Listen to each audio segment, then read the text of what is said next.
Hello, everybody. Thanks for coming out. My name is Carrie Dorman. I'm one of the members of Town Council, but I am here tonight because I love Yountville.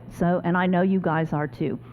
I'm going to introduce Kendall Flint, who is one of the consultants who is helping us on our Envision Yountville journey.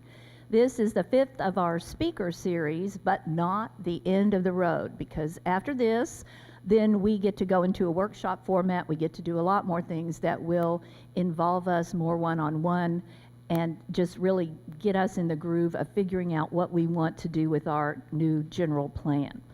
Now, I will confess to you that I got kind of messed up tonight, and I thought I was going to introduce our guest speaker, so I made a big long thing about it. But no, because I'm not going to steal that from Kendall, so all I'm going to tell you is, at the end of our time tonight with Peter, I think we are all going to get up out of our seats and go into the streets. Now, see, I don't mean like a sit-in or anything, civil unrest. I mean like we're going to talk to our neighbors, we're going to come to a council meeting, we're going to take a class at the Parks and Rec. I think we're going to get up out of the seats into the streets, and we are going to work together, as Peter puts it, to co-create the Yountville as the place we know we want it to be. And here's Kendall to help us on that path. Oh, yay. That was probably the best intro of the 5. Well, hey, thank you all for coming tonight. How many of you have been to one of these before? Oh, yay, and you came back. How many is this your first time? Okay, well, you're really in for a treat. Peter Kageyama is probably one of the world's best speakers on the subject of loving your city. And I think that what we find out here tonight is really what are the things that make Yountville special, unique? How does it define our lives, and how do you define your community, which is pretty awesome. I want to just kind of stop a little bit at the beginning, though, and let you know where we are in the process, just to remind you of what we're doing here. The Envision Yountville Speaker Series was really set up so that we could have a discussion and also kind of identify some key issues that are going to be important when we move forward for updating the general plan. So you can see up here, our speaker series obviously ends in May. I can't believe it's May. Does anybody else think that the first 5 months just went nuts by, right? Okay. Unless you're in the White House, but okay. Sorry, I couldn't help it. The next thing we're going to do is basically create a community advisory group. I think last time we talked, we had the applications are still open. Starting tomorrow and over the next week or so, the council will be interviewing 26 applicants to narrow that down to the 9 to 11, 12 people that'll be helping us vet some of these issues. For those of you that applied, please accept our thanks. If you don't get selected, it doesn't mean you're not going to be contributing, because we are going to have a series of workshops, community presentations, and other things and other opportunities that you'll be able to participate in. We have a vision book that's going to come out in June, and that kind of talks about where we are with Yountville now and what types of issues and things we're looking at. Talk a little bit later tonight about our public workshops. And then, of course, the idea is to have a draft plan somewhere in November and then come back out for more public workshops, town council, and we're on track to adopt the final general plan sometime in June. So a little bit about Peter. I first met Peter when he was actually presenting for the city of Palo Alto. He has 2 books, and I want to, Steve, wave your arms up so they can see that you're back there. Wave the books. This is the shameless plug. The 2 books are in the back. I encourage you, after tonight's presentation, if you have questions, comments, you'd like to pick up the books, Peter will be in the back able to sign those for you and answer questions in general. But the thing I want you to really think about tonight in terms of the context of this particular meeting, how many were we at the first meeting we had? Okay, so everybody really liked that one, right? Jim Hyde, great speaker, okay? Peter is like that on steroids. So I really hope you enjoy that tonight. He's spoken all over the world. Next stop for him is Calgary. And he's got, again, these 2 great books that really talk about the context of loving your city. And so with that, I'd like to introduce Peter Kageyama. Come on up, Peter. Wow him. Thank you very much. No pressure, all right. Thanks for coming out. This is going to be kind of fun.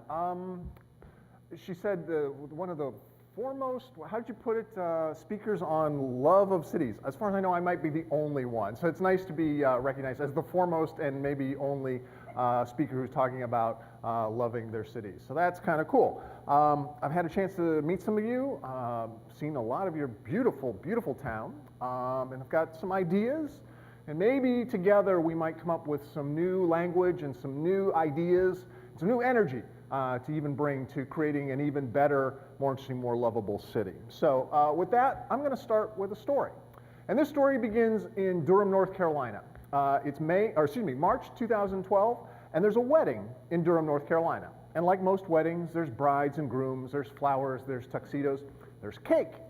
Unlike most weddings, though, there are 1,600 brides and grooms, and they're not marrying each other. They're marrying the city of Durham. In what was described as the largest civic union in history, these 1,600 people got up in front of their friends and neighbors, and they pledged their oath of love and fealty to the city. And the oath included things like a promise to keep the streets clean and safe, support local arts and culture, buy locally, protect the environment, vote responsibly. Pretty cool. Now that sounds like something that maybe a chamber of commerce might be behind, or maybe the city themselves. But this story actually begins with this one particular woman who really loved Durham. And apparently someone once snarkily said to her, it's like, well, if you love it so much, why don't you marry it? Hey, good idea. And hence Mary Durham was born. What Mary Durham really underscores is the very fundamental fact that we are in a relationship with our places. But we don't necessarily think about that relationship. You know, we have these highly examined personal and professional relationships. We spend lots of time grinding on those. But when was the last time you stopped and thought about the relationship you have with your city? Probably not often, if ever. And an unexamined relationship, it can go stale, it can go bad. So let's at least recognize that we're in this relationship, and then maybe we might start modeling our behavior a little bit differently. Because a relationship is a two-way street. It's not just about what the city can do for us, it's what we as citizens can also do for our city, because we both absolutely play a role in this process. So as I travel around and I talk to cities like yours, big, small, and everything in between, I ask this question, do you love your city? And of course people, who come out and hear a guy who's written a couple books about loving their city, chances are you already fall into that category. You're here tonight, you've been participating in this planning process. Clearly you guys love your city. Now we'd like to believe that that is a commonly held notion, and certainly in this room that is true, and maybe amongst your friends, your family, your peers, maybe that is the case. But the sad truth is that not nearly enough of us actually love our places. So it's on us, those of us who do love a place. We have to be the emotional standard bearers and carry that message of love out there to our fellow citizens and help them see and feel the city the way that we do. Because remember this, emotions are contagious. You smile, I smile. You cry, I feel bad. When more people start saying they love Yountville, more people are going to see it, more people are going to feel it, more people are going to believe it. And maybe what we do is we create, the virtuous cycle, where good things are compounding upon good things. And all of a sudden now people are going to say, hey, have you been to Yountville lately? It's like, yeah, there's kind of something going on there. And you can literally feel that kind of energy, right? Now, for most citizens, present company excluded, most citizens' relationship with their places can actually be sort of epitomized and symbolized by one thing. It's actually the pothole. Now, none of us like potholes, right? And all of us will complain to the city about the potholes, and cities will eventually get around to fixing the potholes, right? And this is the ongoing song and dance that every city, in the world really is playing. I can tell you this, we can fix every pothole in Yountville, we can fix every pothole in Northern California, and you, the collective citizens, would yawn, stretch, and say, yeah, thanks, roads don't suck quite so bad. There is no love for fixing potholes. There is no emotional return on investment for fixing potholes. It's not to say we're going to stop fixing them, but I think we can agree that we should be aspiring to something more. Now here's the tricky part. Most of us as citizens, we know to ask for our leaders to fix the potholes. It's pretty obvious. Hole in the road, my car's going to fall into it, somebody should fix that, right? Well, most of us don't necessarily know how to ask for other things. Things like beauty and art and great design. That is not in the typical lexicon of most citizens, right? So we as people who think about a place, as leaders in a place, not only have to listen to what people are going to ask for, and what are they going to ask for? They're going to ask for the most basic things in the world. Hey, fix the potholes, provide police and fire service, right? But at heart, we know they want something more. And after we've given it to them, they're going to say, how the heck did I ever live without this?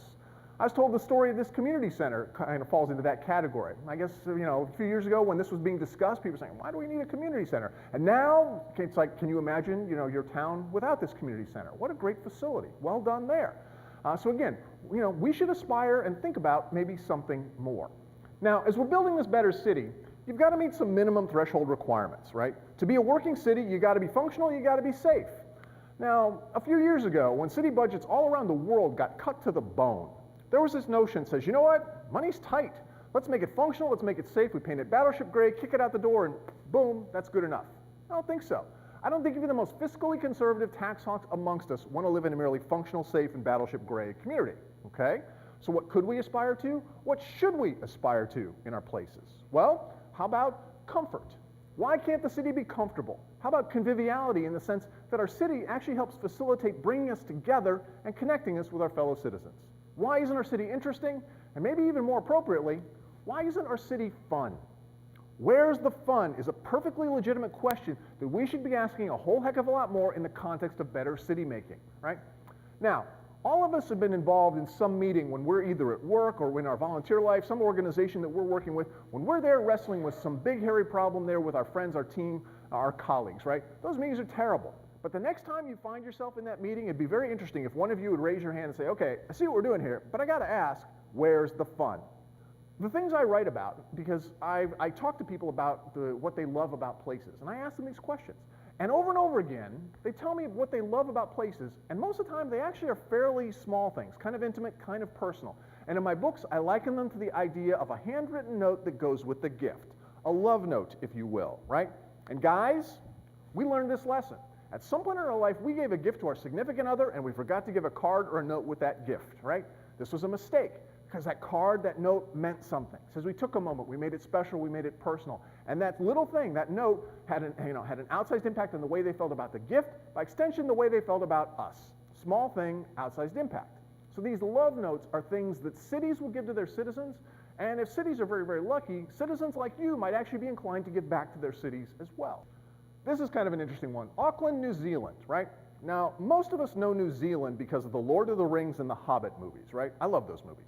And so I show this slide, and people look at that and go, oh, look, they actually have hobbits in New Zealand. Look at these tiny, tiny people, right? No, what they have here are some very big outsized benches. And this goes back to that question. It's like, why can't our city be comfortable?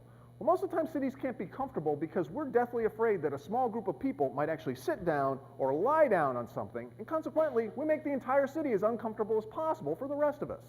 Now, I think this is kind of silly, because there's other ways to deal with the homeless, to deal with transients, and wouldn't it be nice to be able to sort of sit down and lie down, take in the sun, and hang out with your friends, take in a great view? Yeah, that's pretty cool. I think this is definitely a love note because it also says something there about the leadership there in Auckland. It says, you know what? I think they're saying we trust our people. We think they'll make good decisions there as well. So to me, this definitely is a small expression and definitely a love note. Now, you guys have some interesting love notes here as well. And I got to see the bocce league last night. How many of you were playing last night, right? Yeah, that's pretty cool. Now, this I know has become sort of the go-to thing. Now, I know it's bocce, but I actually think it's actually an excuse to drink wine there as well. Now, that's pretty cool also. So again, this is a love note. That bocce court is not only, it's not like, we get out, we're active, we're having fun, we're meeting other people, we're having a great glass of wine. This is awesome. This is social capital building. In the grand scheme of Yountville, it's a small thing, but I'm pretty sure it's going to have an ongoing outsized impact on the way you guys see and the way you guys feel about your place. So well done there. Or how about this, right outside here? I took this picture last night, and this guy actually could play the piano. Right, so that's kind of cool. Most of us just sit down and we bang away on it, ha. But sometimes you actually get lucky, and somebody is actually quite good, and he was playing. It's like, well, that's kind of lovely. It's just a moment. It's a smile. Do not underestimate the importance of just that moment and that smile there as well. Okay, so love note, well done. Or how about these? You guys have the wood signs. Now, you may think, oh, that's just our city ordinance. We've been doing that for years. But to an outsider like me, you go, that's really kind of different. And, you hadn't thought about that, but yeah, I guess that makes us a little bit different from most other cities that do it just, as very utilitarian. But we said, you know what? We're going to make this a little bit different. This is special. We're going to make it a little bit better because why? Because we're Yountville. I think that's very cool. Well done there. And, by the way, the fact that you guys have to do these kinds of signs has actually led to some folks in your public works department. Some of these guys are actually very creative. So have you noticed that some of these signs out there, like this wood duck basin and the bird nests? Yeah, those are those are the public works guys getting a little creative, going above and beyond, doing something and giving back to you guys there as a little topping on top of all that. So well done to those guys. There's another one, wood basin. What was the other one? Mallard Cove. Yeah. So if you've seen those signs, nobody actually said that they had to do that. Somebody just said, you know what? Let's do this. A love note. Well done. Now, Greenville will make the argument that they are the best downtown in America, and they make a pretty strong case for it. This is their downtown, this is their main street. It's got a fantastic tree canopy. Both sides of this road, all kinds of local restaurants, local shops. At the far end of this road, there's this amazing park with this waterfall, and they have this fantastic footbridge that goes across it, right, called Falls Park. This place is so good, other cities go there to study it. It is that sensational, fantastic. Yet amidst all this incredibly well done big stuff, and by big stuff, I do mean expensive stuff. The thing that surprised and delighted me, one of my lasting impressions, and the story I tell to folks like you, is actually something very, very small. It's actually the mice on Main. These little brass mice, right? And the story goes about almost 15 years ago, a high school student came into the mayor's office with this idea. He says, hey, Mr. Mayor, I want to do this scavenger hunt downtown. I want to cast these little brass mice, I want to put them on Main Street and encourage people to sort of go and explore the city as they look for the mice. The mayor said, interesting. How much money do you need? The kid said like $1,200. And you bet for $1,200, the mayor said sold. And so they cast the mice and put them downtown. Now, you will see people walking around downtown with these maps. They get the maps in the restaurants and shops. It says, okay, come to this particular street corner, turn 45 degrees, look up. Boom. And you'll hear kids, women, and grown men squealing with delight once they found one of these mice.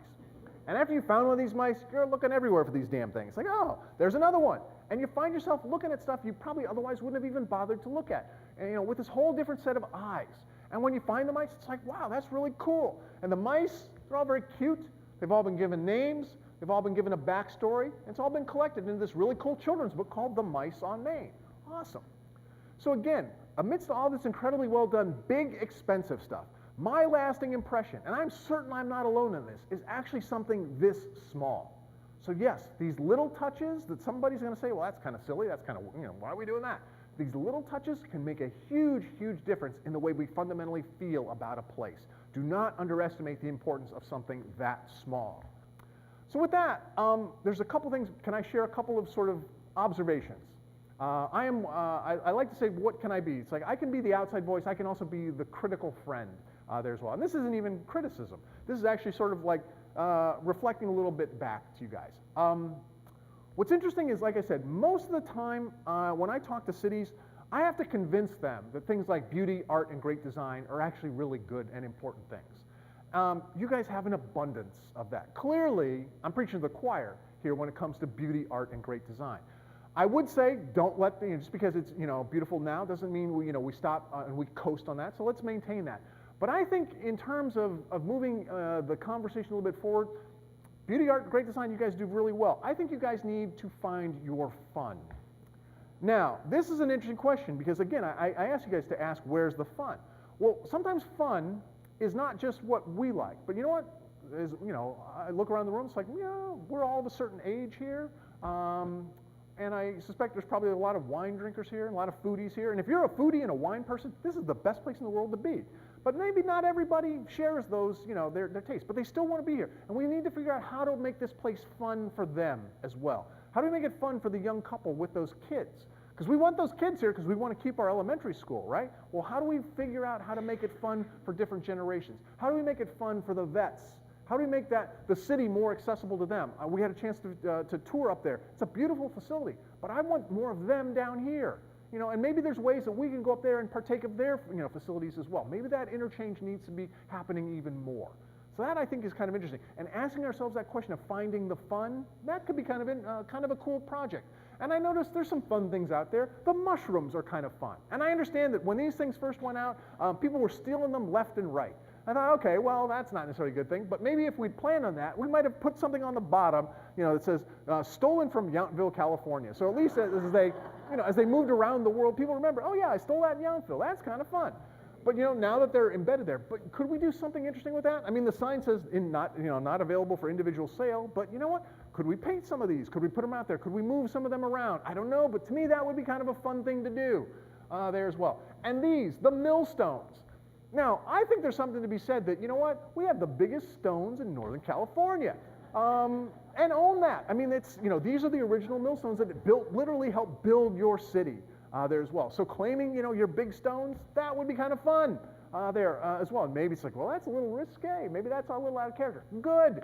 You know, part of this is to stretch ourselves. You know, that again, getting a little bit out of the comfort zone, maybe trying something new. Maybe you don't have to, it doesn't have to be permanent, but maybe we try something on a temporary basis. You know, we're talking about dog parks as well. I know there's some people here who love to see a dog park. I'm a big fan of dog parks, but you know what? There's always challenges with that. Maybe it's a temporary little thing like that. So again, temporary can be a really good friend. But so the stone's there. And then the last thing, I asked the folks here yesterday when we were traveling around, says, what do you guys call yourselves? I go, what do you mean? Says, well, are you Yountvilleans? Which kind of sounds funny to my ear. It's like, yes, we're Villians, you know, there as well. I says, yeah, but people said, well, we really don't think about stuff like that. I said, well, why not? Because I know part of the ongoing conversation is this sort of tension between the tourists, which we love, but at the same time, there's an antagonistic relationship with that. I'm from Florida. I kind of get this. As much as we love the tourists, we don't have you know, income tax, state income tax in Florida because all the tourists come there. And you know, 85% of your economy is geared around tourists. So you know, we need the tourists. We love the tourists, but at the same time, you know, sometimes they kind of take over. They feel like they're taking over our city. So maybe we need to be thinking about what do we do? How do we sort of come together as the locals here? And I'm not saying, you know, we want to have that whole towny kind of mentality, but there's something about banding together that says, you know what? Those folks pay hundreds, thousands of dollars to come here. We get to live here. Let's remind ourselves of that. This is an amazing place that we get to live in. And maybe we need to figure out how to sort of bind ourselves together and recognize, hey, wait, we're locals here. We're lucky. So I think in thinking about this, you know, you're not Yountvilleans, because again, that sounds ridiculous. I think we are Younties. So maybe we could embrace this idea, you know, the Royal California Younties or something like that. There, it's like, oh yeah, you know, yeah, you're welcome. You know, we're so glad you're here, but you know, we live here, and it's on us to continue to make this a great place to live, work, and play. So I encourage you guys to add your heads and your hearts into this process and move sort of, you know, go gloriously forward and make this an even better, more interesting, more lovable community. And with that, I will happily answer any questions you have. But thank you very much for the opportunity to come and speak with you guys.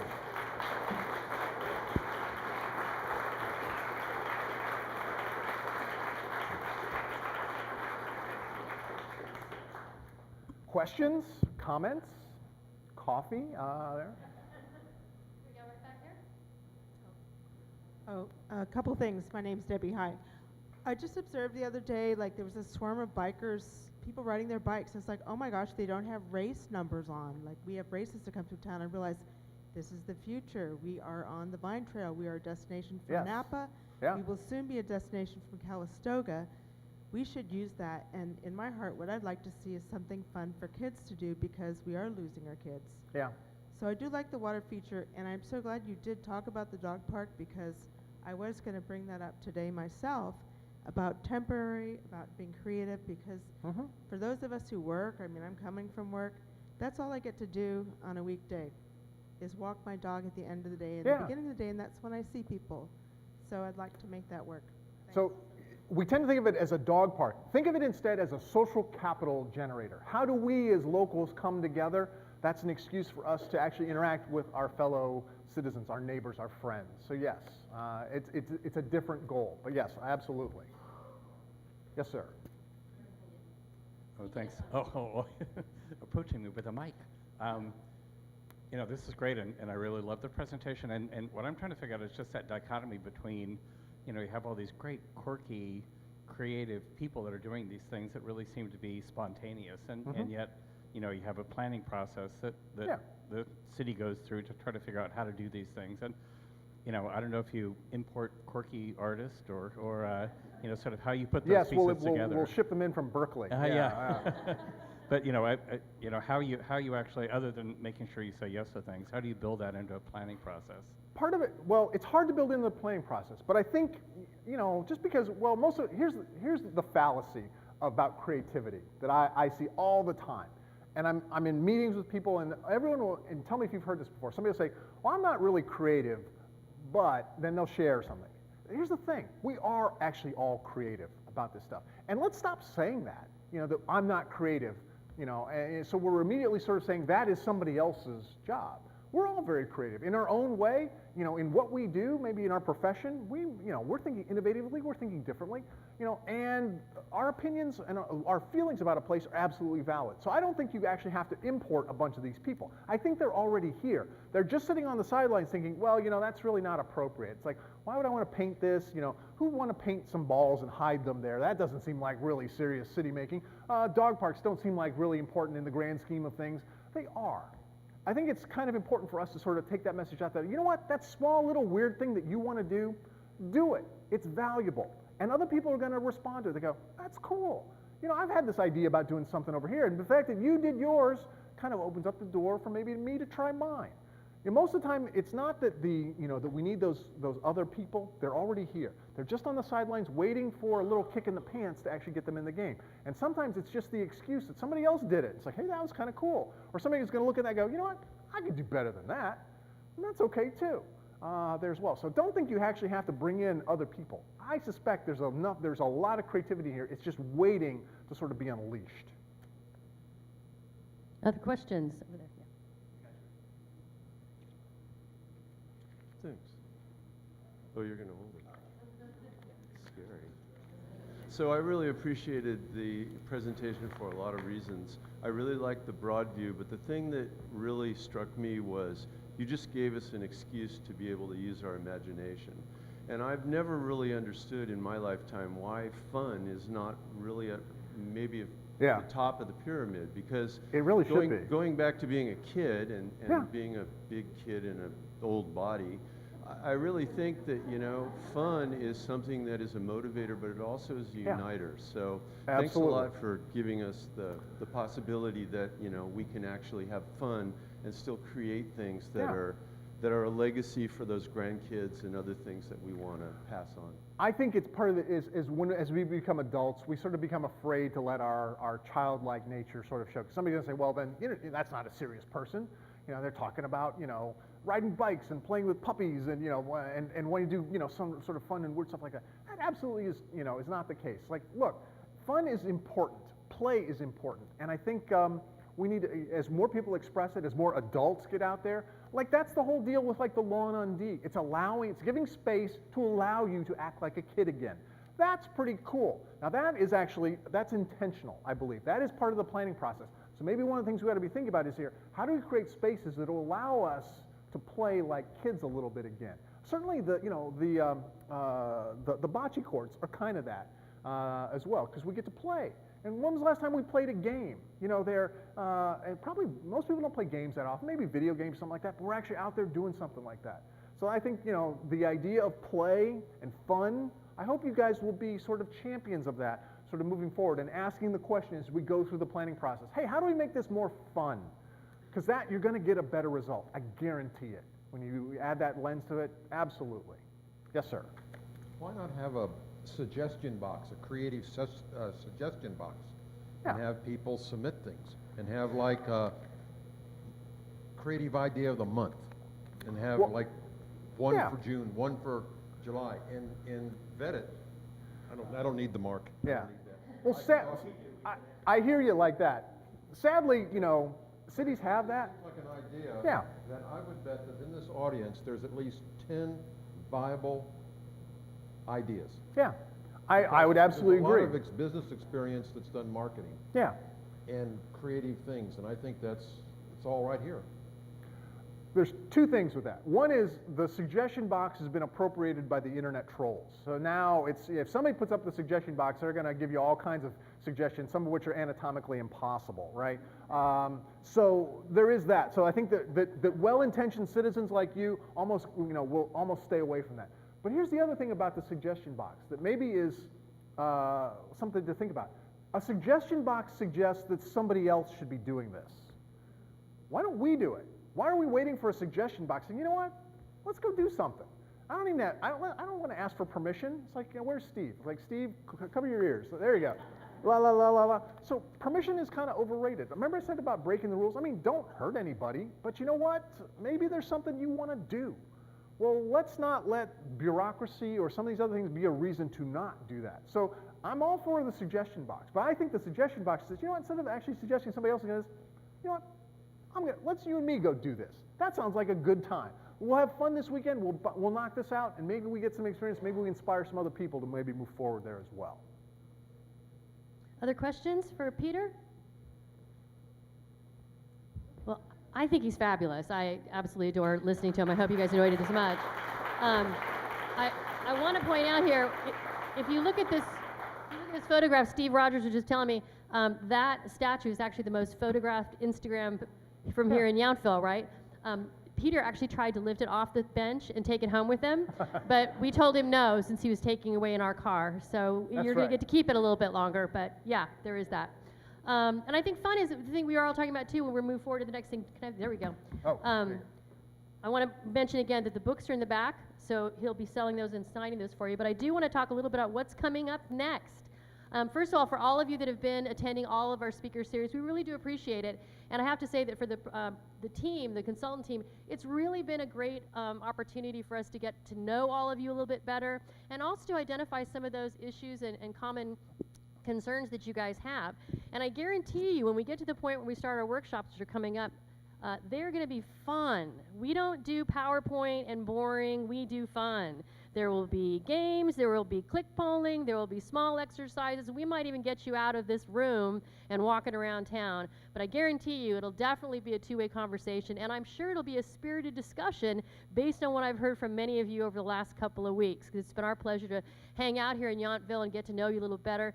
Steve and I have actually been to Ponchas more than once and survived. My clothes had to be immediately cleaned, but we went. So I want to point out these are 3 dates coming up. We've got August 24th. That's where we're going to really be talking a little bit about land use and some of the things that might be changing or not changing based on your input. And I want to make sure you're very clear on that. A general plan update, when we talk about this, it's not about the consultant team coming in saying you should do this. The hard work is in your hands. You have to tell us what is important to you. We're not asking you to talk about floor area ratio or the zoning code. We're asking you to talk about viscerally the things that make Yountville special to you, what you love about it, what you want to preserve about it, so that we can help draft policies that will help ensure that vision becomes reality.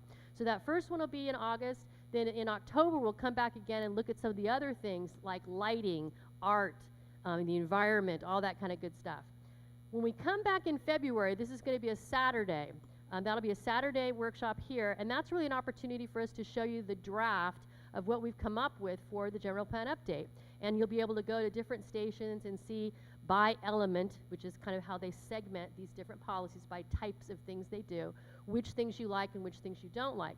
And provided we're all still standing, we will probably be going to council sometime in June, July to wrap it up and adopt, which should be a really tight turnaround, but we believe it's a good one. We don't have a whole lot of wholesale changes we're looking for here. Yountville's been doing it right for quite some time. It's just a matter of refining it and making sure that you're just as successful, if not more, in the next 25 years as you are where you're sitting right now. So as a reminder, I think many of you have been to the Envision Yountville website. We're getting thousands of visits every week, and I know that there's only 3,200 people in town, so either some of you are really bored and spending a lot of time on the internet, or people are coming in from other communities, but we do appreciate it. As you know, we have a project library. There will be the vision book, which will be published in June. That'll kind of give you a snapshot of what we see of Yountville right now. You can all look at that and get into it. Obviously, we've also printed all the articles and whatnot. You can see the background documents. You can give us comments. And for the gentleman over there, if you've got a suggestion, you might talk to Peter about this afterwards. He has a brilliant concept, which I'd love to see done here, which is the $500 idea. If the town gave you $500, you as an individual, not you tell the town what to do, what would you do with it? And what kind of exciting idea could you come up? It doesn't take a lot of money to make a big difference in a community, and that's some of the creative things that I think we can look at later. So again, the envisionyountville.com website, we hope you will visit early and often. We hope you'll continue your participation, because we really can't do it without you. And I just want to thank you all again for being here tonight, and all of us are available afterwards to answer any other questions you might have. But again, give yourselves a round of applause. Great evening, great series. Thank you so much.